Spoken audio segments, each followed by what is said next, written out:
முதல்வர் விஜயின் ரசிகர் மன்றத்திலிருந்து சட்டமன்ற உறுப்பினர்களாக வெற்றி பெற்ற 18 பேருக்கு அமைச்சர் பதவி வழங்கப்பட்டிருக்கிறது. அதன்படி என் ஆனந்த், தென்னரசு, காந்திராஜ், மதன் ராஜா, கமலி, பார்த்திபன், ரமேஷ் ஆகியோருக்கு அமைச்சர் பதவி வழங்கப்பட்டுள்ளது. அதேபோல் பர்வேஸ், பிரபு, விக்னேஷ், வினோத், ராஜ்குமார், சரத்குமார், சம்பத்குமார் உள்ளிட்டோரும் விஜயின் ரசிகர் மன்றத்திலிருந்து அமைச்சர்களாக பொறுப்பேற்றுள்ளனர்.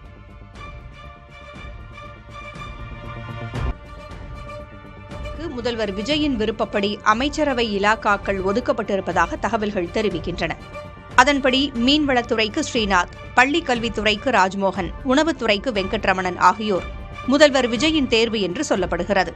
அதேபோல சுகாதாரத்துறைக்கு அமைச்சர் அருண்ராஜ், நிதித்துறைக்கு அமைச்சர் மரிய வில்சன் ஆகியோரையும் முதல்வர் விஜயே தேர்வு செய்ததாக தகவல் வெளியாகியுள்ளது. இதனிடையே கீர்த்தனா, ராஜீவ் இருவரும் இறுதி நேரத்தில் அமைச்சர்களாக தேர்வு செய்யப்பட்டவர்கள் என்று சொல்லப்படுகிறது. தமிழக மின்சாரத்துறையில் அடிப்படையிலிருந்தே சீரமைப்பு பணிகள் நடப்பதாக அத்துறையின் அமைச்சர் CTR நிர்மல்குமார் தெரிவித்துள்ளார். சென்னையில் உள்ள மின்வாரிய அலுவலகத்தில் ஆய்வு நடத்திய பின் செய்தியாளர்களிடம் பேசிய அவர், மின்சாரத்துறையில் இனி எந்தவித விதிமீறல்களும் இருக்காது எனவும் இடைத்தரகர்கள் தலையீடு இல்லாமல் வெளிப்படையாக செயல்படும் எனவும் கூறினார். அதே சமயம் ஊழல் முறைகேடுகளில் ஈடுபட்டவர்கள் மீது சட்டப்படி உரிய நடவடிக்கை எடுக்கப்படும் எனவும் அமைச்சர் நிர்மல்குமார் உறுதிபட தெரிவித்தார்.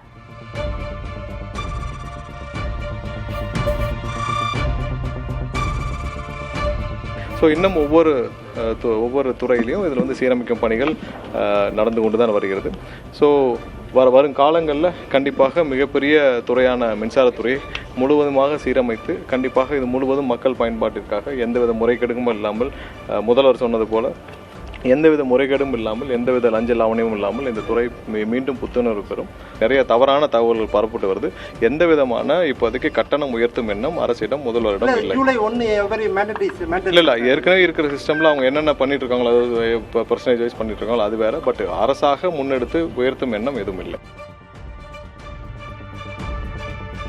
தமிழக மின்வாரியத்துறையில் சுமார் 50 விழுக்காடு பணியிடங்கள் காலியாக இருப்பதாக அத்துறையின் அமைச்சர் CTR நிர்மல்குமார் விளக்கமளித்துள்ளார். இது தொடர்பாக பேசிய அவர், மின்வாரியம் சுமார் 2.5 லட்சம் கோடி ரூபாய் கடனில் இருப்பதாகவும் அனைத்தையும் சீர் செய்த பின்னர் பணியிடங்களை நிரப்ப நடவடிக்கை எடுக்கப்படும் எனவும் தெரிவித்தார். தொடர் மின்வெட்டு தொடர்பான கேள்விக்கு பதிலளித்த அமைச்சர் நிர்மல்குமார், மக்களுக்கு தேவையான தகவல்களை உடனுக்குடன் அளிக்க அறிவுறுத்தப்பட்டிருப்பதாகவும் கூறினார். தற்போதைய நிலையில் மின் கட்டணத்தை உயர்த்தும் எண்ணம் தமிழக அரசுக்கு இல்லை எனவும் அவர் தெரிவித்தார்.